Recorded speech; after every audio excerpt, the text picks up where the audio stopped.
Right, I'll just show you how to make a image for a DVD so you can print on your DVD fairly simply with Photoshop.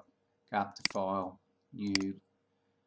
We want a canvas that is the size. Go to millimeters, set that to millimeters, roughly of a DVD. So I'll go 130 millimeters square by 130. Leave those at 300 pixels an inch. They're all set. Go OK. Come up. I like to have some guides on here. So come up to View, New Guide. And this is going to be a vertical guide. I'll delete what we've got there in millimeters. And I'll just put 50% in there. Go OK. We've got a guide through the middle there. We'll do another one, so we've got another guide in the horizontal. Select that, delete, and 50% type in there. OK, so now we've got a cross with a centre in it. I'll just create another layer. You'll see what this is about. So we've got the second, a background, 130 by 130 and a layer there. Come up to here to the selection and click on, make sure you've got the elliptical marquee tool selected. Come to the very center, hold down the Shift key and Alt key on your keyboard, left click on your mouse and drag until the circle reaches the edges of your square. Now what we've selected there is the circle. What I want to do now is come up to the Select menu up here, click on that and select Inverse. What we've now selected is not the circle, we've selected the edges, so these edges around there.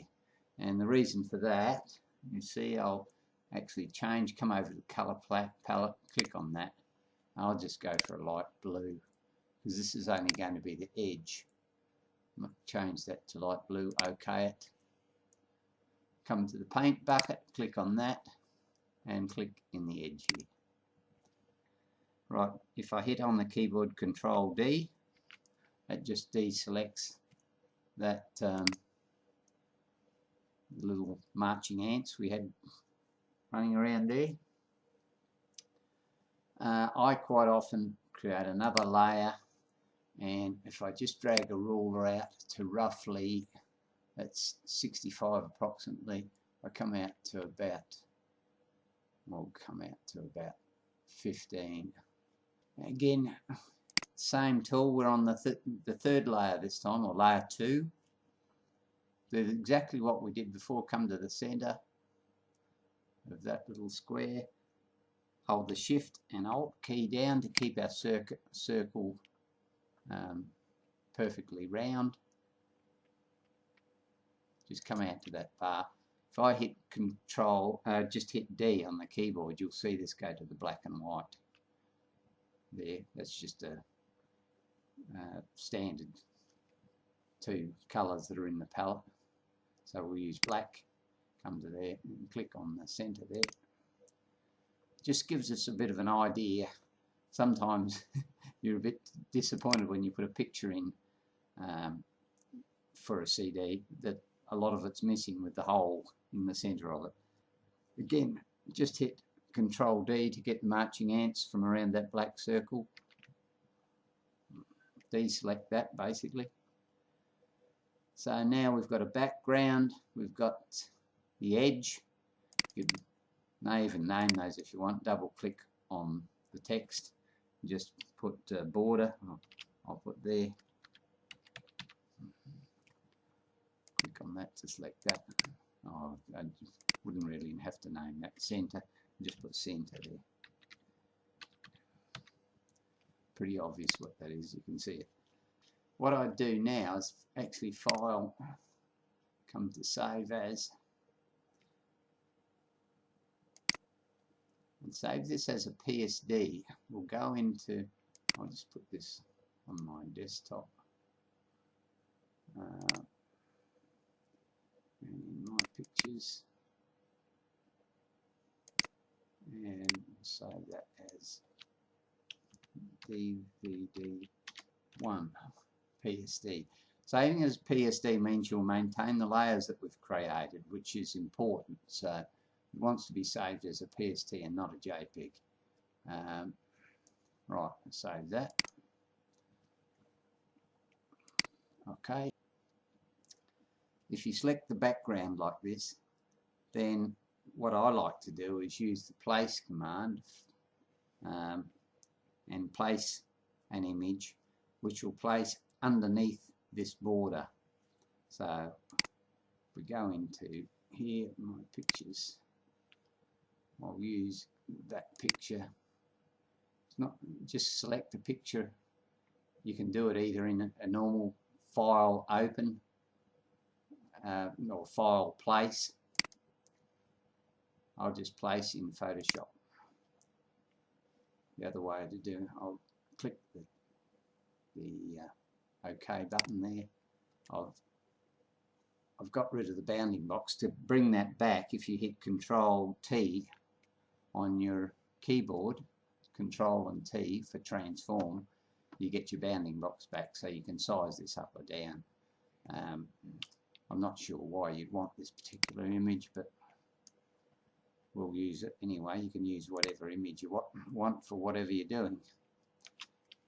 I'm doing what I've done in the previous video, coming to the corner, getting the diagonal arrow, holding the Shift key down to maintain the aspect ratio, and then left clicking and dragging, and that way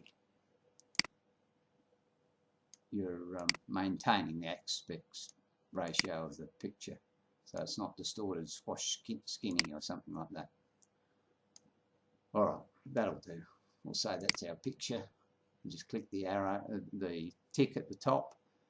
We've got that all flattened in there. Then if you want to put a text in there, I'd do it on another layer. So click the layer palette down the bottom here. That's layer 1. New layer. There it is there. Click on text. 12-point bold. I'll just go for plain text. You can obviously select whatever text you wish. We'll just do a plain one, Arial black. Click over here and my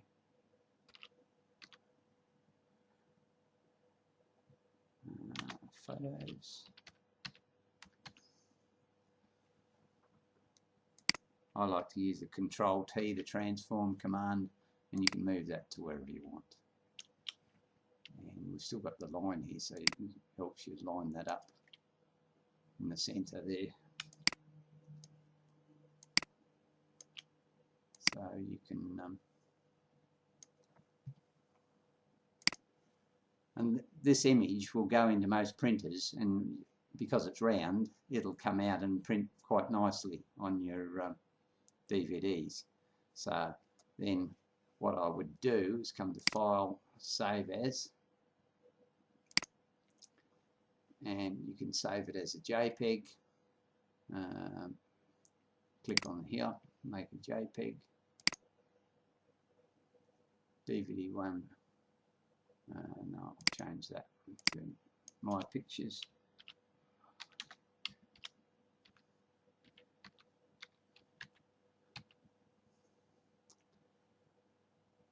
And that's going into whatever folder you choose. My Pictures JPEG, save. Saying a large file, 1.3 megabytes. That's okay by me. Okay. So that'll be a flattened image that will go straight into your printer. When you close this, if you say don't save, no. If I want to go back and open this again, there it is here, I can make another DVD. We're still in layers, we can still import, come to File, Place, Embedded, or open Bridge and place another picture in there. And so you can continue using that as long as you save your DVD. There's our DVD we saved here, my pictures DVD. You can continue to use this. So it's a way of creating an image for a DVD.